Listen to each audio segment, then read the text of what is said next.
হে আমার উম্মতরা, কান্দো কান্দো, কান্না না আসলে কান্নার ভান ধরো।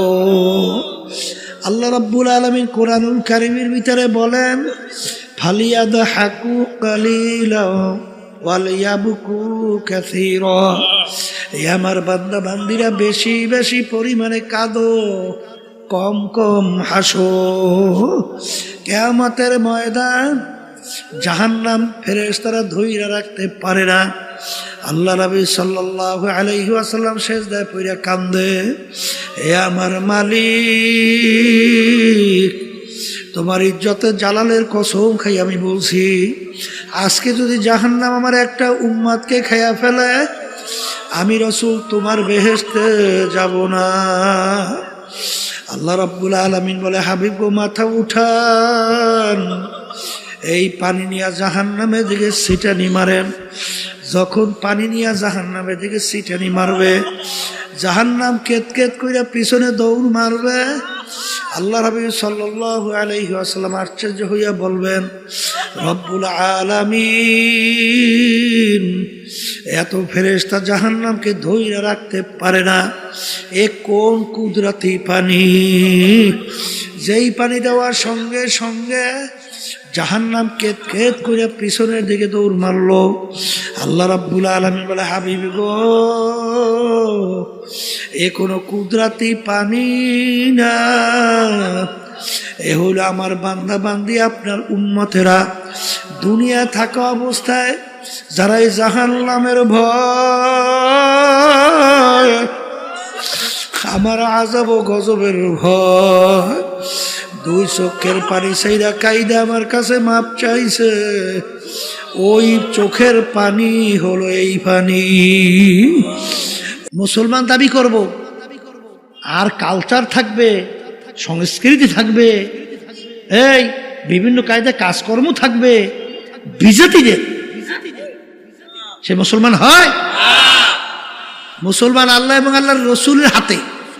যখন আপনি আর আমি আমাদের লাগাম কালিমা সফর তো করতে পারবো, তখন আপনি আমি মুসলমান হিসেবে দাবি করতে পারবো। এই সব ক্ষেত্রে দেখছি আল্লাহর কুতু ফজলুল করিম রহমাতুল্লাহি আলাইহি, সুবহানাল্লাহ সুবহানাল্লাহ, কিসের ছেলে কিসের মেয়ে, কে আত্মীয়, ও সব বুঝতই না। কোন কাজে আল্লাহ বেজার, আল্লাহ রসুল বেজার, হুশ থাকতে সে পথে পা বাড়াইত না। আর যে কাজে আল্লাহ খুশি, বাধা দিয়েও তাকে সেই কাজ থেকে ফিরিয়ে রাখতে পারত না। আমাদের বুঝ হওয়ার পরে যতটুকু দেখছি, কথা ঠিকই না? এই জন্য আমার বাজানদেরকে বলবো, নেকের পাল্লা ভারী করতে চান না? গুনার পাল্লা হালকা হোক চান না? আরে গুনাহ তো আছেই, গুনাহ ছাড়া কোনো মানুষ আছে? আল্লাহ রাসূল সাল্লাল্লাহু আলাইহি ওয়াসাল্লাম কি বলছেন? কুল্লুকুম খাত্তাউন, তোমরা সবাই গুনাহগার, গুনাহগার ছাড়া কেউ নাই। তাহলে গুনাহ তো আছেই, কথা ঠিক না বে ঠিক? তাহলে এখন নেকের পাল্লা কি করা লাগবে? বলের মুখ খুলে ভারী করা লাগবে। আর গুনার পাল্লা হালকা, কি জোরে বলেন, কথা ঠিক কিনা? এখন নেকের পাল্লা ভারী, গুনার পাল্লা হালকা। এই জন্য আল্লাহ হুকুম করছেন সাদিকিন বান্দাদের সঙ্গী হও। এখন সাদিকিন বান্দাদের সঙ্গী হইলে তখন কোন কোন কাজ করলে তোমার নেকের পাল্লা ভারী হবে, গুনার পাল্লা হালকা হবে, তোমাকে শিক্ষা দেবে, কথা ঠিক কিনা? যে কোরআন এবং হাদিস অনুযায়ী আপনি মাইনা আল্লাহর ফজলে আমল করবেন, দিনার দিন দেখবেন আপনার নেকের পাল্লা ভারী হইতেছে আর গুনার পাল্লা হালকা হইতেছে, কথা ঠিক কিনা? আবু বকর সিদ্দিক রাদিয়াল্লাহু তাআলা আনহু, ওমর ফারুক রাদিয়াল্লাহু তাআলা আনহু, উসমান গনি রাদিয়াল্লাহু তাআলা আনহু, আলী কারামাতুল্লাহ আজহু রাদিয়াল্লাহু তাআলা আনহু, এই যে সাহাবায়ে কেরামদের কথা শুনছেন, তাবিঈনদের কথা শুনছেন, তাবিঈনদের কথা শুনছেন, এই উলামায়ে মুতাকাদ্দিমিন মুতাআখিরিন হাত্তা কাল এখন পর্যন্ত যত আল্লাহ ওয়ালাদের আল্লাহ ওলিদের ইতিহাস শুনছেন, তারা যে কোনো একজন আল্লাহর খাস বান্দার সংস্পর্শে যায় নাই? আসতে কয় গেছে না, যায় নাই? শোনেন, তাদের আদব ছিল কি? আদব বোঝেন তো? নম্রতা, ভদ্রতা। আর একটা নিয়ম আছে, বেয়াদব মাহরুমে গাস্তাজ ফজলে রব, বেয়াদব কাকে বলে? যে কথা মানে না, তাকে বলে কি বেয়াদব। আল্লাহর রহমত থেকে বঞ্চিত হয়। ইমাম বুখারী রহমাতুল্লাহি আলাইহি গালেবে গুমান তিনি দর্শে পড়াইতেছেন, একটা ছেলে বারবার, যেটা মনে পড়তেছে বুখারী রহমাতুল্লাহি মনে হয়, ওই দর্শের নিচ দিয়া যাইতেছে আইতেছে, কিন্তু হুজুর বারবার দাঁড়াই যাইতেছে। কি ব্যাপার? ওই ছেলেটা ছিল একটা বিজাতির ছেলে, অন্য ধর্মের, কিন্তু সে তাকে সম্মান দেখাইতেছে, ব্যাপার কি? তখন ছাত্র যখন প্রশ্ন করলেন, তখন তিনি বলতেছেন যে ওই ছেলেটার বাপ থেকে আমি একটা মাসালা হল করছি, এই দিক থেকে সে আমার শিক্ষক, এই জন্য শিক্ষকের ছেলে হিসাবে আমি তাকে সম্মান করতেছি। এই জন্য তো আল্লাহ রাব্বুল আলামিন তাদেরকে এই মর্যাদা দান করছে। কথা বলেন না কেন? আব্বাজান রহমাতুল্লাহি আলাইহিকে দেখছি, সুবহানাল্লাহ, শাইখুল হাদিস আজিজুল হক সাহেব রহমাতুল্লাহি আলাইহি, তিনি বরিশাল মাহমুদিয়া মাদ্রাসা, সেখানে একটা মিটিং ছিল, সেই মিটিংয়ে তিনিও গেছিলেন। আব্বাজান রহমাতুল্লাহি আলাইহি তিনিও গেছিলেন। হুজুর যাই আগে পুচ্ছিলেন আর আব্বাজান একটু পরে গেছিলেন। যখন আব্বাজান গেছেন, শাইখুল হাদিস হুজুর রহমাতুল্লাহি আলাইহি, তিনি তো আব্বাজানের ওস্তাদ, কথা ঠিক না? যখন শুনছেন ফজলুল করিম আসছে, হুজুর জায়গার থেকে উঠিয়া দরজার সামনে চলে গেছে, আব্বাকে অভ্যর্থনা জানার হুজুর। ছাত্র এখন আব্বাজান রহমাতুল্লাহি আলাইহি একেবারে লজ্জায় অস্থির। আব্বাজান বলতে, হুজুর আপনি এরকম করলে আমি শরম পাই না। তখন হুজুর বলতেছে, বাবা ফজলুল করিম শোনো, আমরা হইলাম গোলাপ ফুল গাছ, আমরা কি, আর তুমি হইলা গোলাপ ফুল। এই গোলাপ ফুল গাছের মধ্যে কাটা ভরা না? কাটা কাটা ভরা না?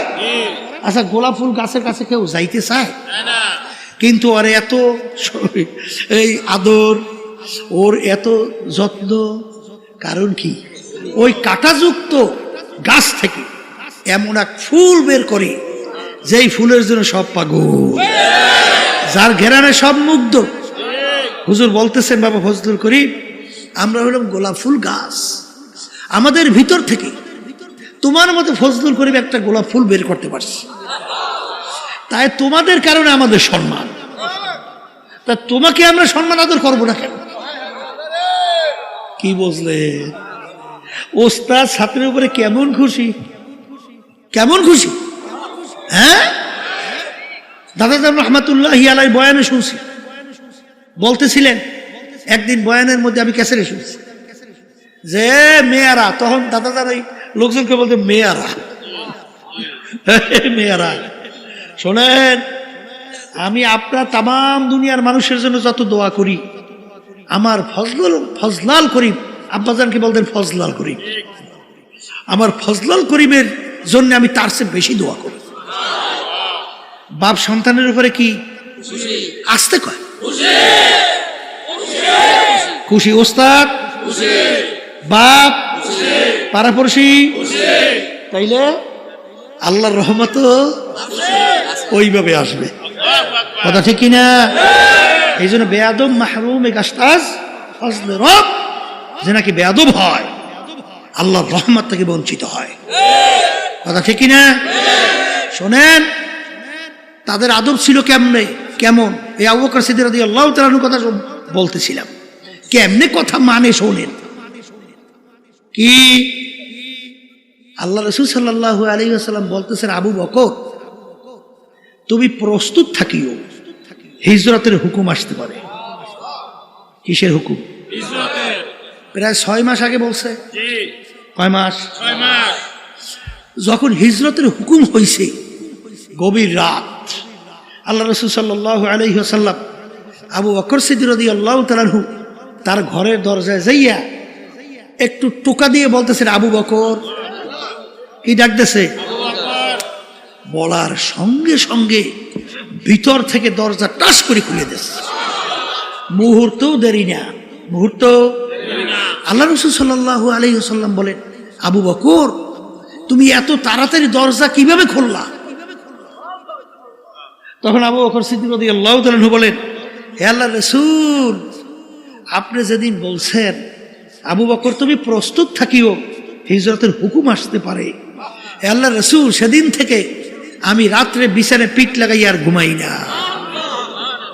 কারণ সরদারে দোজাহান আমার বাড়ি দরজায় আসবে, আর আমি যদি ঘুমাইয়া থাকি তাহলে আল্লাহর হাবিব দাঁড়াই থেকে কষ্ট করবে, তাহলে আমি কিভাবে তার কষ্ট সহ্য করব? এই জন্যে আমি সারা রাত্র ঘুমাই নাই, এমনকি আমি ঘরের দরজার খিলও আটকাই নেই। কেন? আল্লাহ রাসূল সাল্লাল্লাহু আলাইহি ওয়াসাল্লাম যখন ডাক দেন আবু বকর, তখন আমি খিল খুইলা দরজা খুলতে দেরি হবে, এই জন্য দেরি না হয়, আল্লাহ রাসূলের কষ্ট হবে, এই জন্য আমি পিছনে ঠেক লাগাই দাঁড়াই রইছি, কখন এসে ডাক দেবে দরজা খুলে দেব। এর নাম হইল আদব। আর সেইভাবে তো আল্লাহ বরকত দান করছে। কথা ঠিক কিনা? কথা ঠিক কিনা? এই জন্য আমার ভাইদেরকে বলবো, পর্দা আলে মা বোনরা যারা শুনতেছেন, আগের যুগে তো আলহামদুলিল্লাহ 100 মানুষই যখন সহি তরিকায় এই আল্লাহর খাস বান্দাদের সংস্পর্শে গেছে, 100 জন মানুষ কামিয়ে হয়েছে। কারণ তাদের আদব ছিল এরকম, যা বলতো তাই মানত। কথা ঠিক না বেঠিক? কিন্তু বর্তমানে এক শ্রেণীর চালাক, শব্দটা কি? চালাক হইলে ওই আল্লাহর রহমত থেকে বঞ্চিত হয়, ঠিক কিনা? এই জন্য আমার বাজানদেরকে বলবো, একটু পরীক্ষা করে দেখেন, যারা সহিহ তরিকার সাথে হক্কানি আলেমদের সঙ্গে সাদিকিন বন্ধুদের সঙ্গে সম্পর্ক রাখে, দিনার দিন তাদের নেক আমল বাড়ে না? আমি কি ভুল বলছি নাকি? না ঠিক বলছি? ঠিক বলছি? আলহামদুলিল্লাহ। তাহলে নেক আমল বাড়ে, গুনার থেকে ফিরতে পারে না? আসতে কয় পারে কি পারে না? পারে। তাহলে এখানে দেখেন সাদিকিন বন্ধুদের সংস্পর্শে যাওয়ার কারণে নেক আমল বাড়ে, আপনারাই বলছে। এই তারপর গুনার থেকে ফেরা যায়, চোখে কি পানি আসে? আসতে কয় হ্যাঁ। আচ্ছা, যাদের এই সাদিকিন বন্ধুদের সংস্পর্শে যায় না, ওদের চোখে পানি দেখেন? মুঠো দেখেন, একটু হাত উঠে খালি কান্দে, আল্লাহর কাছে মাপ চায়, দেখছে? চোখে পানি তো আসে না, আসে? আর চোখের পানি ছাড়া জাহান্নামের আগুন ঠান্ডা হয়? কোনোদিন হয়? তা আল্লাহ রাসূল সাল্লাল্লাহু আলাইহি ওয়াসাল্লাম কি বলছেন? কি বলছেন? মান বাকা মিন খাশিয়াতিল্লাহ হারামাল্লাহু তিলকাল আইনা আলান নার। যেই চক্ষু মাওলার ভয় কাঁদবে, ওই চক্ষুর জন্য জাহান্নামের আগুন হারাম হইয়া যাবে। আল্লাহ রাসূল বলেন, লা ইয়ালিজুন নারা মান বাকা মিন খাশিয়াতিল্লাহ হাত্তা ইয়াউদাল লাবানু ফিদ দারএ। যেই চক্ষু আমার মাওলার ভয় কাঁদবে, ওই চক্ষু জাহান্নামে দেওয়া এরকম অসম্ভব হবে। যেরকম গাভীর বান্দার থেকে দুধ দোহাইয়া ওই বান্দের ভিতরে ঢুকানো যেরকম অসম্ভব, আল্লাহর বান্দা বান্দিকে এরকম জাহান্নামে দেওয়া এরকম অসম্ভব। এই আল্লাহর বান্দারা আমি বলিনি, আল্লাহ রসুল বলছেন, আমি শুনাইতেছি। আল্লাহর হাবিব বলেন, ইবকু ইবকু ফা ইল্লাম তাবকু ফাতাবাকু। হে আমার উম্মতরা, কান্দ কান্দ, কান্না না আসলে কান্নার ভান ধরো। আল্লাহ রাব্বুল আলামিন কোরআনুল কারীমের ভিতরে বলেন, ফালিয়াদহাকু কালিলা ওয়ালিয়াবকু কাসীরা। হে আমার বান্দা বান্দিরা, বেশি বেশি পরিমাণে কাঁদো, কম কম হাসো। কিয়ামতের ময়দান জাহান্নাম ফেরেশতারা ধইরা রাখতে পারে না। আল্লাহ নবী সাল্লাল্লাহু আলাইহি ওয়াসাল্লাম সিজদায় পড়ে কান্দে, হে আমার মালিক, তোমার ইজ্জতে জালালের কসম খাই আমি বলছি, আজকে যদি জাহান্নাম আমার একটা উম্মতকে খাইয়া ফেলে, আমি রাসূল তোমার বেহেশতে যাব না।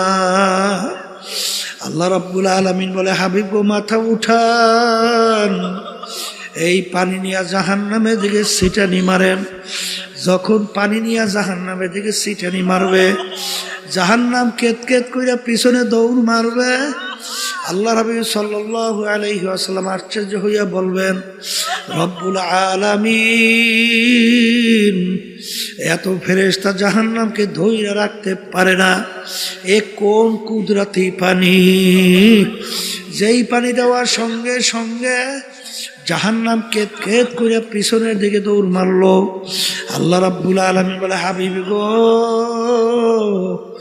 এ কোনো কুদরতি পানি না, এ হলো আমার বান্দা বান্দি, আপনার উম্মতেরা দুনিয়া থাকা অবস্থায় যারা এই জাহান্নামের ভয়, আমার আযাব ও গজবের ভয়, দুই চোখের পানি সেইরা কাইদা আমার কাছে মাপ চাইছে, ওই চোখের পানি হলো এই পানি। এই আল্লাহর বান্দারা, পর্দা আলে মা বোনেরা, এক শ্রেণী বর্তমানে বক্তাও এক ওয়াইজিন বের হইল, আরে শুধু বয়ানের ভিতরে মানুষকে হাসায়, বলেন নাউজুবিল্লাহ। বাজান কহকা হাসি অর্থাৎ বড় জোরে শব্দ করে আসলে হারাম কবিরা গুনাহ হয়। আল্লাহ নবী সাল্লাল্লাহু আলাইহি ওয়াসাল্লাম তার জীবনে একবারও জোরে উল্লেখ কইরা শব্দ কইরা কহকা হাসি জীবনে একবারও হাসেন নাই। তিনি বেশি সময় মিসকি হাসতেন, অনেক সময় একটু বেশি হাসলে বহে সামনে দুই একটা দাঁতের মাথা দেখা যাইত। কারণ কি, আল্লাহর হাবিবের ইতিহাস পড়লে দেখবেন আল্লাহর হাবিব সাল্লাল্লাহু আলাইহি ওয়াসাল্লাম অনেক সময় এমনভাবে কাঁদতেন, কান্নাহু তল্লুন, মনে হয় যেন হালকা বৃষ্টি পড়তেছে। আর আলী রাদিয়াল্লাহু তাআলা আনহু, আমার মাওলার ভয়, মাওলার আযাব ও গজবের ভয়, মালিকের জাহান্নামের ভয়, কাঁদতে কাঁদতে গালের ভিতরে দাগ পড়ে গেছিল। লোকেরা বলে, আমির দাগে ঔষধ লাগান ভালো হবে। হাল তিনি বলেন, আমার সাথীরা, কিয়ামতের ময়দানে মালিক যখন জিজ্ঞাসা করবে, ওমর কি আমল আমার কাছে নিয়ে আসছো, বলবো মালিক তোমার ভয়, তোমার জাহান্নামের ভয়। কাঁদতে কাঁদতে কালে দাগ পরাইয়া নিয়ে আসছি। এ কবরের যাত্রীরা, যেই মামলার তদবির নাই তার কিন্তু খালাস নাই। বাজান দুনিয়ার কেসের ভিতরে পড়লে সেখানে যদি তদবির না করেন, কেসে ভালো ফলাফল পাওয়ার আশা করা যায় না। হে কবরের যাত্রীরা, তোমার আমার সামনে আখিরাতের 5টা মামলা দাঁড় হইয়া আছে। একটা মৌতের মামলা, কবরের মামলা, মিজান পুলসিরাতের মামলা, কিয়ামতের ময়দানের মামলা। এই মামলায় যদি তদবির না করো দুনিয়া থাকা অবস্থায়, ওই মামলায় শুধু ভালো ফলাফলের আশা করা যায় না। বাজার আমার মৌত কি ঈমান সহকারে হবে না কোন অবস্থায় হবে, এই চিন্তা যারা করবে এবং মৌত ঈমান সহকারে হওয়ার জন্য যারা চেষ্টা করবে, আল্লাহর ফজলও করবে, তাদের ঈমান সহকারী মৌত হবে। বাজার এরকম শত শত হাজার হাজার ঘটনা বাজার বাংলাদেশের মধ্যেও আছে। আরে মৌতের পূর্ব মুহূর্তে তাদের জবান থেকে কালিমা বের হইতে আছে। আল্লাহ আমার জন্য, আমাদের সবার জন্য কবুল করে না। হাদিসের ভিতরে আসছে, মান ক্বালা লা ইলাহা ইল্লাল্লাহ ফাদাখালাল জান্নাহ।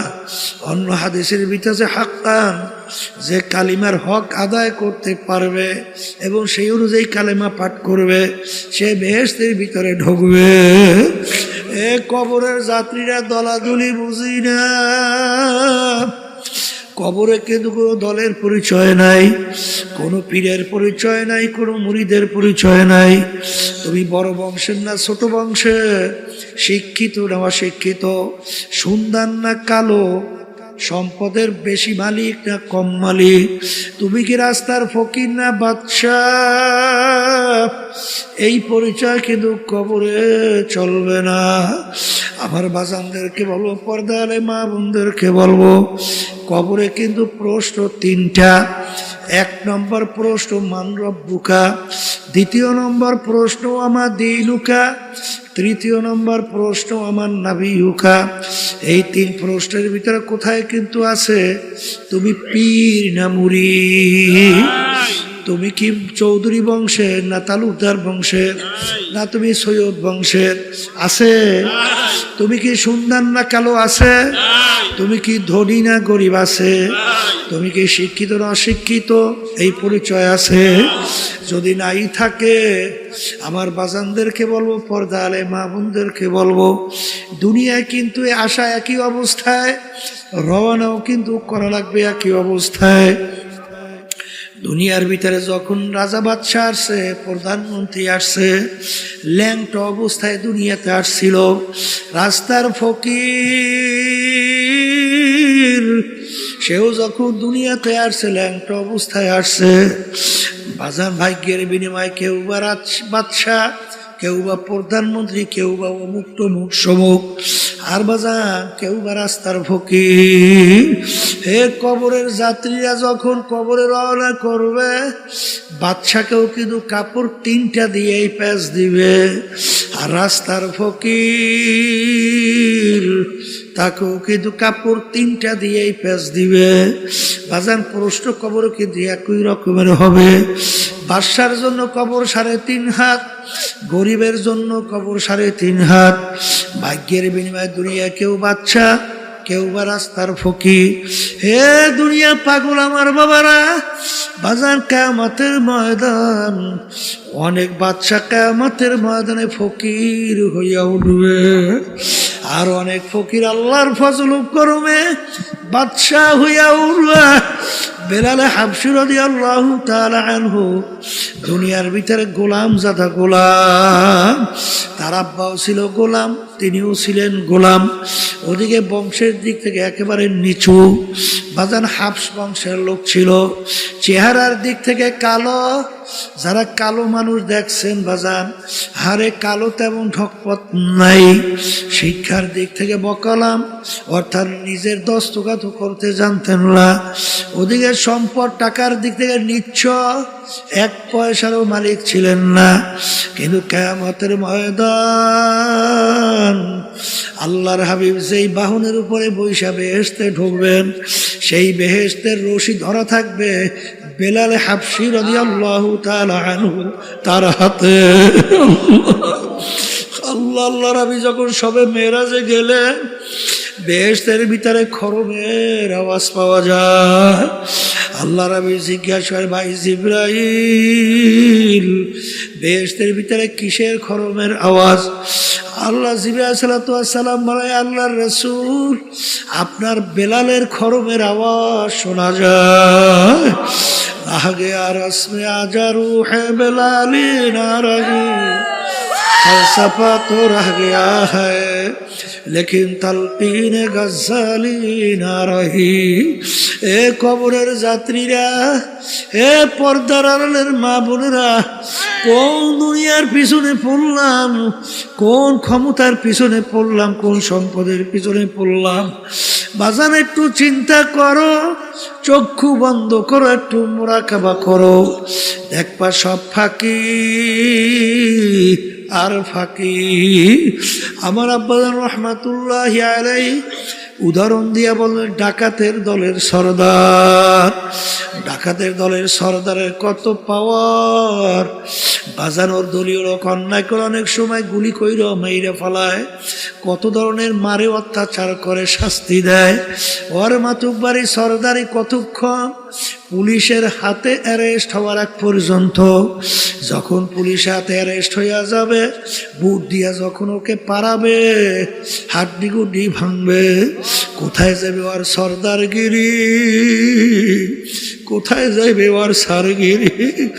এ কবরের যাত্রীরা, আজকে দুনিয়ার ভিতরে অনেকে পরিচয় দেয়, আমি পীর, আমি চেয়ারম্যান, আমি মেম্বার, আমি এমপি, আমি মিনিস্টার, আমি এত সম্পদ, এত টাকার মালিক, আমি শত হাজার কোটি টাকার মালিক, আমি অমুক বংশের অমুক শিক্ষিত, অমুক পাণ্ডিত, আমি অমুক টমুক সমুক।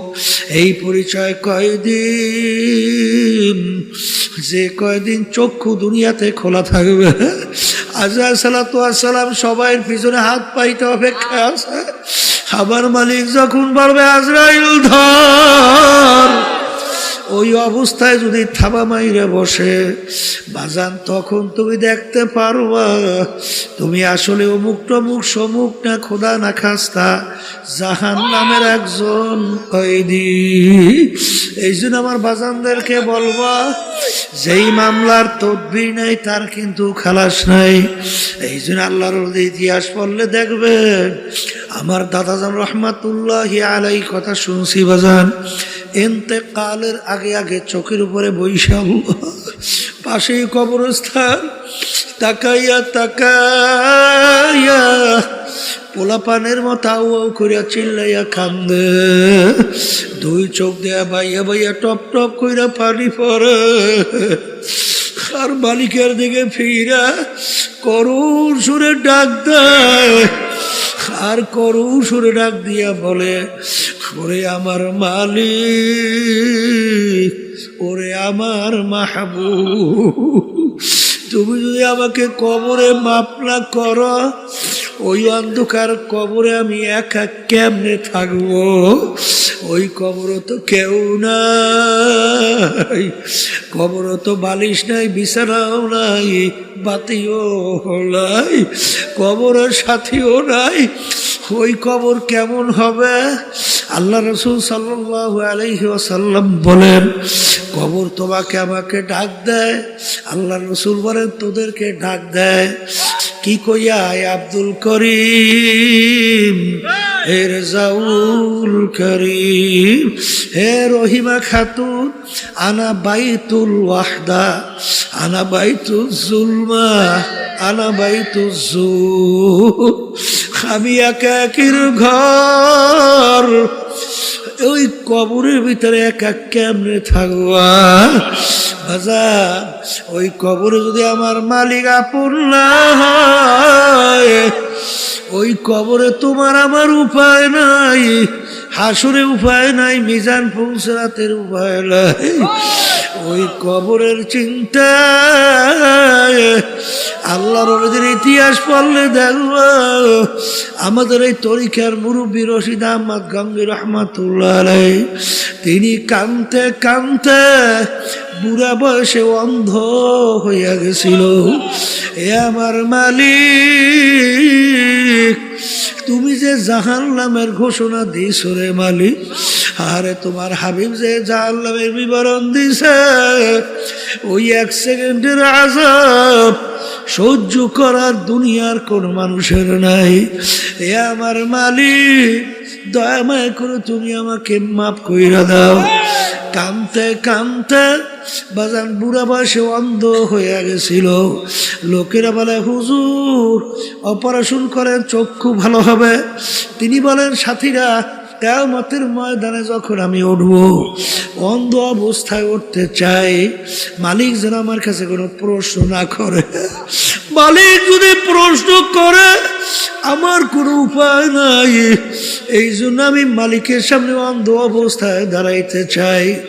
যেই মামলার তদবির নাই, ওই মামলারও কিন্তু খালাস নাই। এ দুনিয়ার পাগল আমার বাবারা, পর্দার আড়ালের মা বোনেরা, আজকে দুনিয়া চিনছ, দুনিয়ার সম্পদ টাকা পয়সা চিনছ, সম্মান চিনছ, এই জন্য দুনিয়া কামাই করার জন্য রাত দিন অনেক সময় নষ্ট করো, কিন্তু আখিরাতের পরিচয় পাও নাই, আল্লাহর পরিচয় পাও নাই, বেহেশত ও জাহান্নামের পরিচয় পাও নাই। এই জন্য জাহান্নাম থেকে বাঁচার জন্য, বেহেশতে যাওয়ার জন্য চেষ্টা চিন্তাও নাই। কিন্তু মনে রাখো, যেই মামলার চেষ্টা তদবির নাই, ওই মামলারও কিন্তু খালাস নাই। এই জন্য আমার বাজানদেরকে বলবো, পর্দারে মা বোনদেরকে বলবো, বাজান দুনিয়ার যে কোনো কাজের ভিতরে নির্ধারিত সময় থাকে, তারিখ দেওয়া থাকে। তোমার আমার মৌতের কোনো তারিখও নাই, নির্ধারিত কোনো সময়ও নাই। কখন কোন সময় কিভাবে কে রওনা করব। আমার মালিক যখন মাহফিলে নিয়ে আসছে, মালিক বড় দয়ার মালিক, মালিক বড় মায়ার মালিক। যদি দুই চোখের পানি ছাইরা দেলটাকে ভাইঙ্গা যদি মালিককে ডাক দিতে পারো, আমার মালিক তোমার আমার জীবনের সব গুনাহ মাফ কইরা দিবেন। আল্লাহুম্মা আমিন। ঘরের মেয়ে লোকেরা হাত উঠাও, গুনার কথা মনে করো, তো চোখের পানি ফালাও, মালিকের দরবারে কান্দো আর মাপ চাও।